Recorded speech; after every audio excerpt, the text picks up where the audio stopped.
Hello and welcome to Flashpoint. Flashpoint is a television production program put on by members of the Lawrence Debate Union and Vermont Community Access Media. My name is Helen Morgan Parmett and I am the director of the Lawrence Debate Union and the Speech and Debate program up at the University of Vermont, as well as a professor of theater. Today, I have an esteemed panel of guests who join me to talk about the topic, is it okay to punch Nazis? But before we get into that topic, I'm going to let my panelists introduce themselves, starting over here. Hi, I'm Zach Merson. I'm a fisheries biology major at UVM and a debater in the Lawrence Debate Union. Hello, I'm Megan Nelson. I'm a first-year debater at UVM, and I'm a student there studying sociology. Hi, I'm Duncan Crowe. I'm one of the assistant coaches at the Lawrence Debate Union. Hello, I'm Arrow. I'm the first year to debate, and I'm a biochemistry major of the University of Vermont. Excellent. Well, thank you all so much for agreeing to join me here on Flashpoint today to talk about this topic, is it okay to punch Nazis? Now, let me just give a little bit of a background for viewers at home who might be like, what is this topic all about? So just to give some context, recently, during the Inauguration Day protests against Donald Trump, when he took the presidency on Inauguration Day, a video circulated of some of the protesters approaching Richard Spencer, who is a known white nationalist and white supremacist, leader of the so-called alt-right movement, the very sort of fascist-oriented white supremacist movement that's sort of taking shape in the United States right now. And he was giving an interview to ostensibly a reporter, and one of the protesters, along with a group of people, came up to Richard Spencer and punched him in the face. This was caught on video, and then the video circulated virally on the internet and in the news as well, and has been made into all sorts of GIFs, and it sort of just appears to be everywhere now, leading many people to question, sort of, is it okay to punch Nazis? But maybe we could put this better in terms of, is it okay to use violence against people who support or perpetrate or perpetuate violence against other groups of people, particularly in an oppressive manner? All right, so let's sort of just start out thinking about this question. What are the arguments that we might make for why we think it's okay? Because that is somewhat surprising. People are sort of out there saying, yes, this is a good thing. We want to watch this. This gives us some sort of, we think this is right. So why, does anybody here think that it's okay?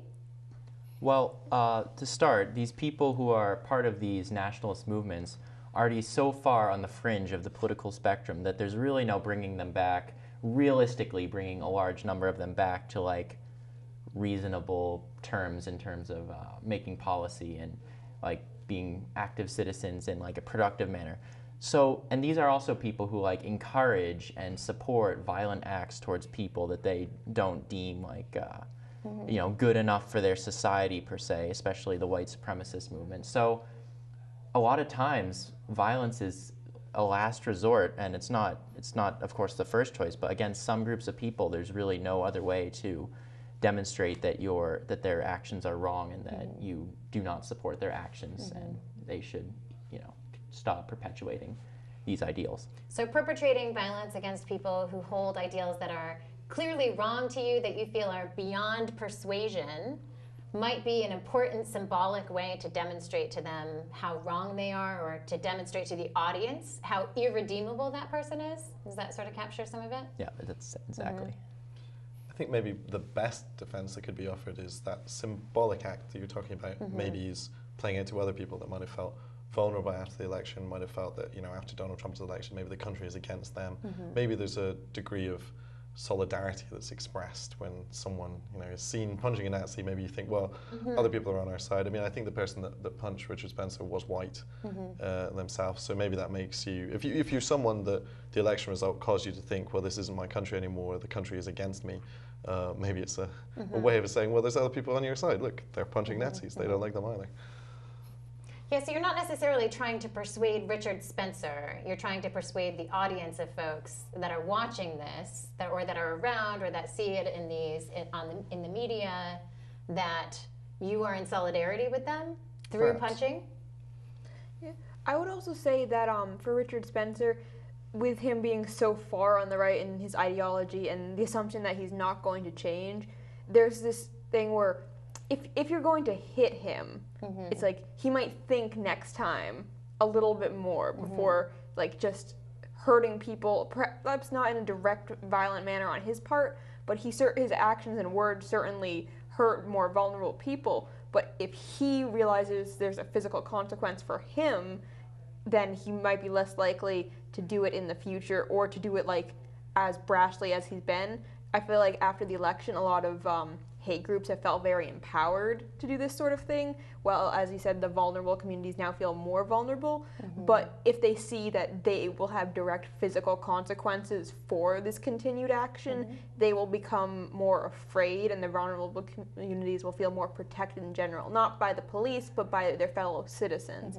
If the concept of, punching a Nazi is okay, is like accepted more widely, even if only one Nazi has ever been punched or is going to be punched. This fact it's accepted makes people less afraid of someone like spewing hate on the sidewalk because they know other people around them will back them up if it comes to it. So there's a sort of deterrent effect, like once you see Richard Spencer being punched in the face, that kind of tells you actually it's not okay to use that kind of rhetoric, which maybe this is a kind of important context, because one of the things that's come up after the election of Donald Trump is the idea of like, well, now it's okay to say, racist or misogynistic things, that Donald Trump has made it okay to say politically incorrect, i.e. to spout hate speech again.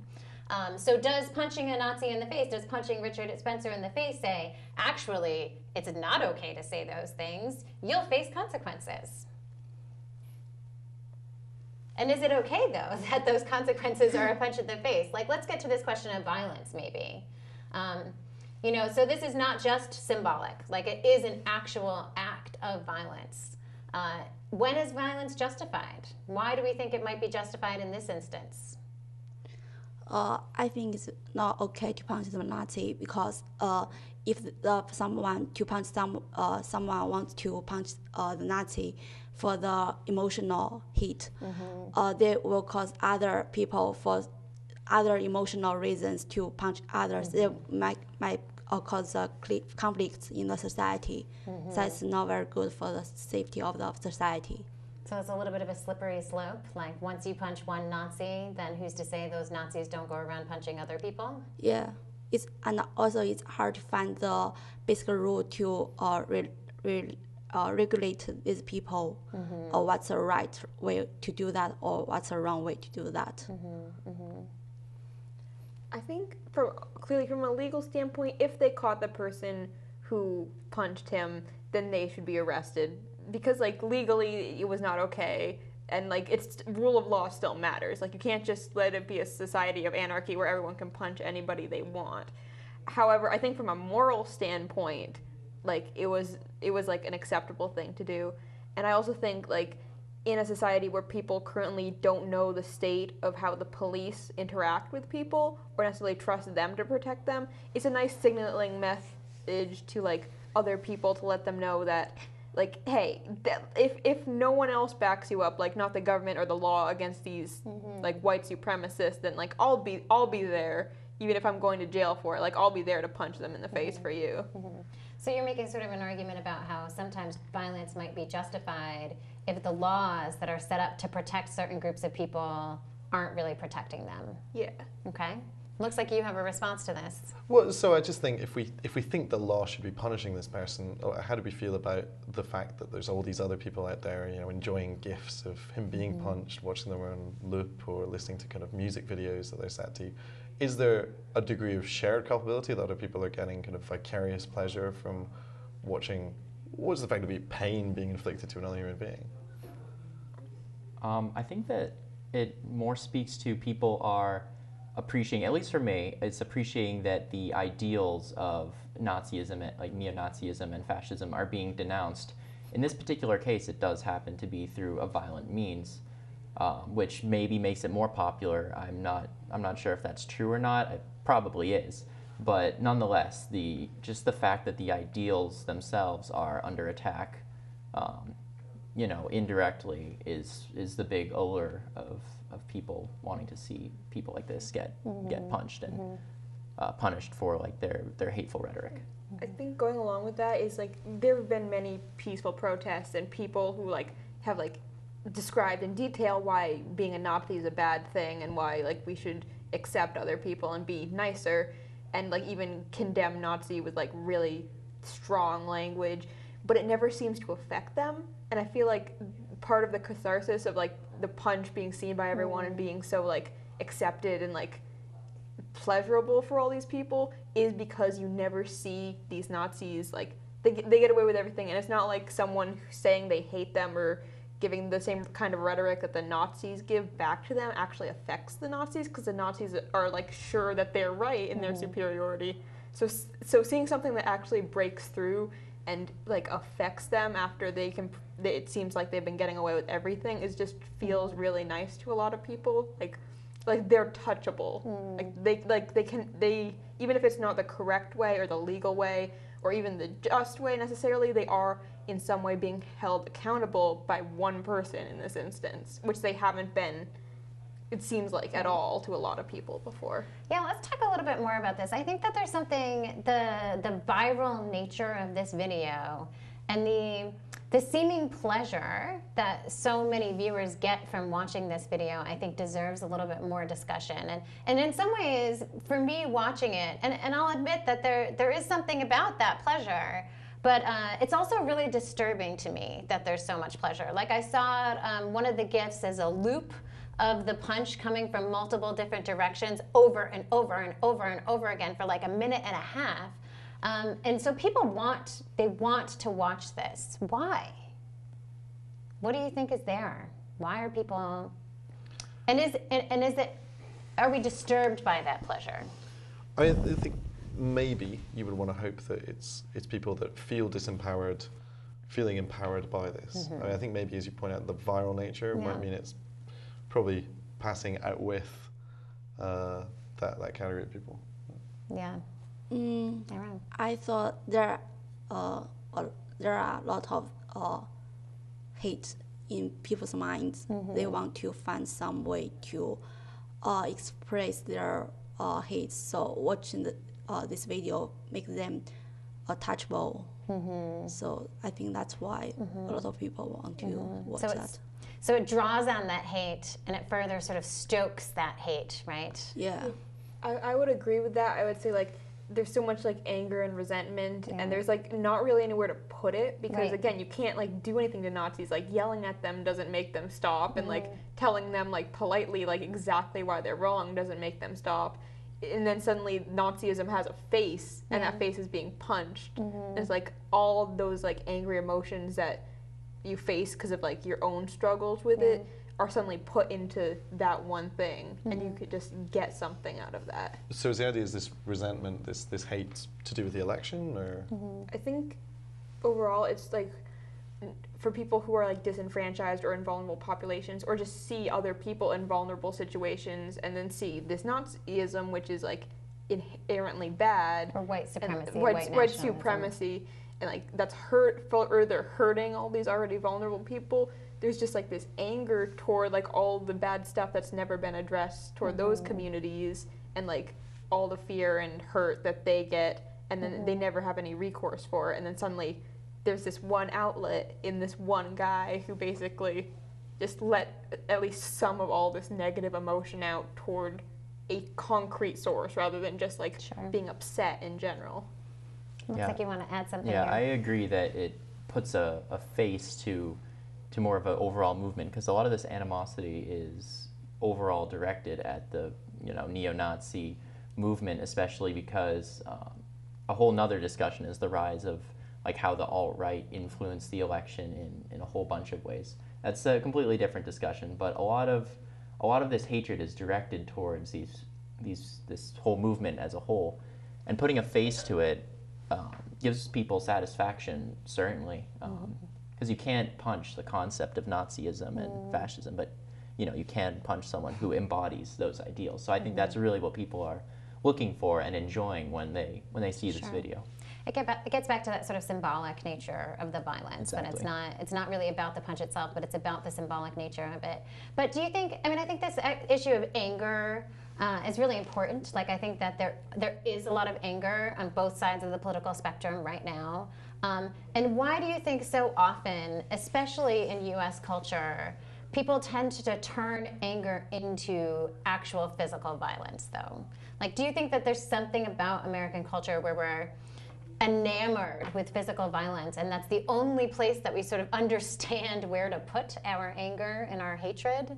Are there other more productive means that we could use in this particular example? I think to a degree it is definitely cultural context, because if you go back into American pop culture, you see like the old Captain America comics where, you know, there's Captain America punching Hitler, and it just goes back to like, you know, just the cultural ideal that America is a stand-up country and physically attacks embodiments of like anti-democratic ideals. So that's it goes back pretty far, like 60s, 50s. It's been around for quite a while. So it's just kind of an underlying tone that exists within American media and American pop culture that I think has been perpetuated.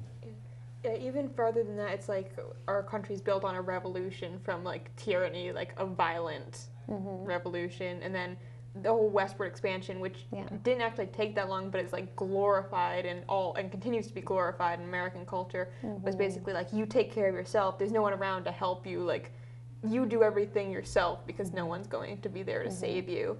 So the idea that like you have to do it or no one else will kind of pervades through our society too. As a Chinese, I think when I watch this video, I feel scared because I have studied the history in my high school, and I know how terrible the war is, especially the World War II. And I think in China, many people don't want to see this kind of violence in society. People want peaceful. So the people, even people are very angry for something, they just debate that and talk about that rather than to conduct that. Yeah, I mean, I guess the underlying question here really is, what is the most just as well as the most effective means for resistance? Is that nonviolent resistance or violent resistance? So where do you all sort of sit there? You know, I guess sort of stepping back from this particular example, I mean, what is the more just way to resist political oppression? Is it through violence or nonviolence? And which is more effective? Well, go ahead. Okay. I think in our country, like with Martin Luther King, it's been shown that like nonviolence actually, like in the historical trend, tends to do more like for disenfranchised groups. But then we did fight a revolution and we did fight a civil war over like internal issues to change those issues. I don't think in like this specific setting, like Martin Luther King is our only example of nonviolence working. And I think Gandhi. Well, in the American setting, Sure. Okay. I think overall it's hard to tell because of violent movements during the civil rights time certainly existed, but they were cracked down upon so hard, and tons of people were killed, and it doesn't necessarily work. Whether it's justified, I think, is a bit different, because if someone's hurting you and you hurt them to stop them hurting you, I feel at least that is justified, and our self-defense laws also seem to think that's justified. But in terms of working, questionably though, the civil rights movement, like a big discussion in the literature is, would the civil rights movement been as effective if Malcolm X, the Black Panthers, other folks sort of promoting violence hadn't pushed people in power to capitulate and to answer to some of the demands that Martin Luther King and the nonviolent movement was making? Well, Did you want to add to that? Well, I was going to say the same thing. The same is often true of said of Mandela and the anti-apartheid movement, that you had to have the non-violent elements juxtaposed with violent elements in order to make the powers see the non-violent element as the more attractive, more managed kind of transition that they would listen to, because that was preferable. You know, but to play the other side, you know, is there a danger in that, though, in terms of the sort of sacrifices that you make in the violence that, you know, the movement gets from police or government against the folks that are sort of becoming more violent. Like I know especially in the protests following the inauguration and many other protests, when people especially commit property violence, you know, that's the sort of first line, and then if they start to harass the police at all, that a lot of people get very angry with them, like suggesting that they've ruined the protest because they've made it look bad and made it look violent and made it look like a riot. Yeah, I think that it's really important with a movement that has this violent component, that it really, if it stays partly violent, it needs to be heavily moderated, because otherwise you risk having people sympathize with the group that you're trying to oppose. So if Richard Spencer was stabbed, for example, then that could easily be twisted into like, oh, look how awful these like liberal protesters are. They're stabbing people who are just talking. And then what you get is people who maybe are reasonable people are more likely to support people who are in favor of some of these more right-wing ideals, because they're not quite, because they sympathize more with the group that's being attacked. Duncan. But isn't there a risk that we have this anyway? Right. That like if you were a Richard Spencer supporter and you buy into this idea that he's defending the white race or something, you see this anti-fascist person, we can assume, punching Richard Spencer in the face. Doesn't this play into the exact same tropes you're talking about, of the idea that violence from anti-fascists against the defenders and so on, and you're presumably might be more likely to support him, even just as a result of him being punched in the face? Yeah, well, for people who are already supporting, Richard Spencer and what he stands for, they're of course going to be emboldened and farther support the neo-Nazi movement because of the violence against him. However, it also can serve as sort of like a rallying point for the opposition. So people who are the ones most affected by the hateful rhetoric, minorities and women and people on the left of the political spectrum, they see this and they're like, we have people, supporting us and willing to stand up. So it really operates in both ways, it looks like. So it's kind of difficult to tell where it should end. Yeah. I think like the biggest problem is not the punching him in the face, because like I agree that it's okay to punch a Nazi in the face purely because Nazis are inherently bad. Somehow that sounds so funny coming from me. But I think the consequences of punching a Nazi in the face should maybe lead people not to do it. It's okay to punch them, but maybe you shouldn't because of the negative effects it will have on other people. Like if you stab him, that's an entirely different moral question. But if you stabbed him and then more moderate people became more okay with his movement, and then that led to an increase like attacks on minorities and disenfranchised people and like vulnerable people, then you stabbing him is like a bad thing inherently for the group that you're assuming you're trying to stand up for. So like you shouldn't punch him in the face and at this point, I think if this continues with more like punching Nazis, it will escalate to the point where Nazis will start attacking people who aren't related to the people who punched them. So I don't think you should think about the consequences for others, not so much the Nazi, but like the long-term effects. And you should maybe choose not to, even if it's okay. But don't you think that one of the reasons people want to punch Nazis in the face is because they believe that Nazis are already perpetrating violence against a variety of different... these white nationalists and the so-called alt-right are directly perpetrating multiple forms of violence, including direct violence and more indirect violence through things like deportations, right? So if they are already perpetrating this kind of violence, then isn't the sort of statement being made by the folks that are going around punching white nationalists like Richard Spencer to say, we will no longer, like, we see you, right? We see the violence that you're committing, and we will no longer stand for that violence. And you, who have been perpetrating that violence, will also face violence in the long term if you continue to do this. Isn't that the statement? Yeah, I think that's true, but I think, like, I'm not sure. This is one person, and it has happened multiple times, I think. Yeah. So, like, these couple of people, and a lot of people at peaceful protests do get mad at violent people in their protests. So, like, if you're going to go full halt, you need to do it almost, I don't want to say militia, but almost in a full out, like, you're prepared to go toe-to-toe on a street with a bunch of Nazis, presumably armed. Like, so, like, this is war kind of thing. Yeah, you have to be prepared for that full escalation if you want to go there. And if they are committing harm, the Nazis, which presumably they are, then that's a decision that has to be made among like the group of people going out to punch Nazis. Is how far are you willing to go, and are you willing to turn this into a like full-on conflict war situation? Okay. Zach made a great face when you said that, so I'm going to go to Zach, and it looks like Arrow might have something to add to. I think that might be kind of a little exaggerating per se, because what the goal of anti-alt-right movements should be is to kind of reduce the amount that it percolates into actual policymaking. There's always going to be people, who are neo-Nazis and who are on the alt-right. That's just how it is because of how it is. And but it's not a matter of we need to punch every single Nazi until there's no more. It's seek them out, hunt them down.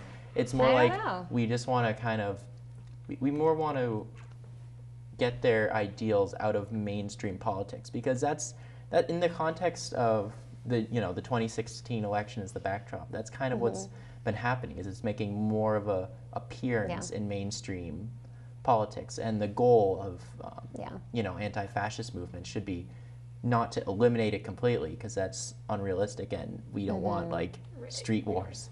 But so we're running out of time, so I'm going to let Arrow have the last statement, and then we'll go around and we'll give our sort of last takeaways.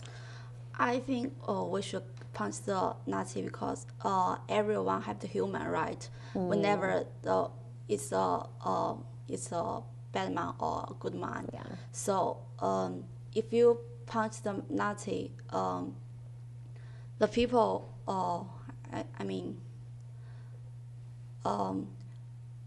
there is a regular rule there is a law in the society, so the law will punish the violence, but the normal people don't have the right to do that.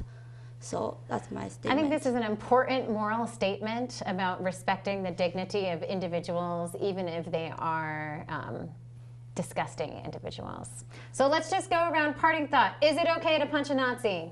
I think it definitely is to help shut down these movements. Although, of course, it's important to keep in mind how far we really want to go, because the point of it is to get the ideals, lower in popularity. The point is not to get rid of every single Nazi, because that's not going to happen. So, yes, I think it's okay to use violence against Nazis in order to lower their effect in modern politics. Megan? I think it is okay to punch a Nazi, but I don't think you should necessarily, because of the adverse outcomes, and you don't necessarily want to escalate with that group when, as was said earlier, you can try to more push through policy and make them back on the fringe. So while, like, morally it's probably an okay thing, you shouldn't do it for the bad effects it will have on, like, the people you're supposed to be defending. I'm kind of on the fence here. I do think that violence is a justified response to political oppression in some context. This particular context and the pleasure that people took out of watching the video, there's something disturbing there to me, so I'm still on the fence. Duncan? I think we need to rebuild the norm of decency. So if we're aiming to do what Zach says, and we're aiming to try and limit the extent to which they have influence in mainstream politics, there was a moment in the election when mainstream Republicans turned away from Trump because they're like, well, I can endorse these views.